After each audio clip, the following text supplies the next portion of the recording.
पुरी रे चकबंदी ऑफिस रे पड़िला ताला पतितपावन नगर रे थिबा चकबंदी और बंदोबस्त कार्यालय रे तीव्र उत्तेजना बाटगां समंगरा मंगराजपुर आलिकिया रेंडुआ आदि 11टी गाँव लोके उभय कार्यालय रे ताला पकाइछंती एवं 1927-28 मसीहा बंदोबस्त मुताबक ए सबु गाँव रे स्थितिवान प्रजा तत्कालीन जमीदार को भू राजस्व खजना पैठ करी स्थितिवान प्रजा हिसाब रे भोग दखल करि आसुछंती।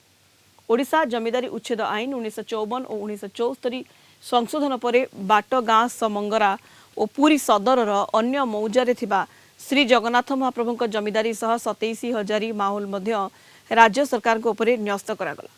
1977 मसीहा बंदोबस्त रे जमी पट्टार जमीदार कलम रे श्री जगन्नाथ महाप्रभु मार्फत श्रीमंदिर परिचालना कमिटी उल्लेख रहिला।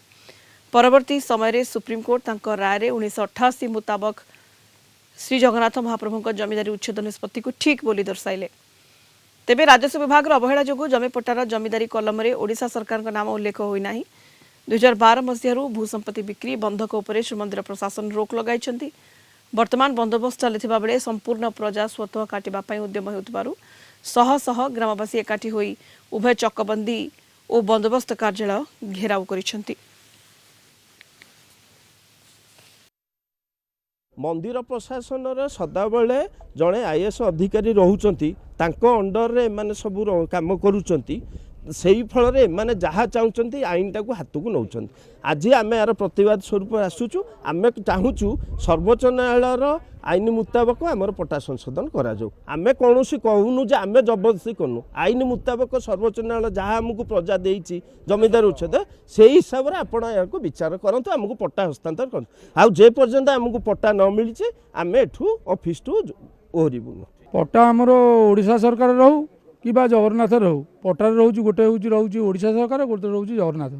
ओडिशा सरकार रही सी नौ टैक्स पाउती नौ जगन्नाथ रही भी ने सी तो मालिक नहीं पारे ना कहीं जगन्नाथ कौन रखी थे सी आज जबरदस्ती कहते सुरेश महापात्र प्रेसर कर सुरेश महापात्र कथा से आमर दाबी जे किंतु पट्टा पाउती आमर ओडिशा सरकार भी ये आमर पारिजा हो ओडिशा सरकार खाली पट्टाटा आमको दे था किंतु सेटा स्टॉप करके जबरदस्ती कहते आम तुम करदेना। आज पर्यंत 500 वर्ष आम चाषी चाष करूँ सरकार को दौलू खंजला रजा को दौलू एवं से बर्तमान आमको काटिक प्रजा घर आमको काटिकी से जगन्नाथ महाप्रभु ना को नौ ये भांडामी कर अफिसर मैंने या आम प्रतिरोध करूँ आम ना आम संपत्ति कराऊ आम जमती खंजना दौलू सेमती खंजना देवु आम ये कह कथा।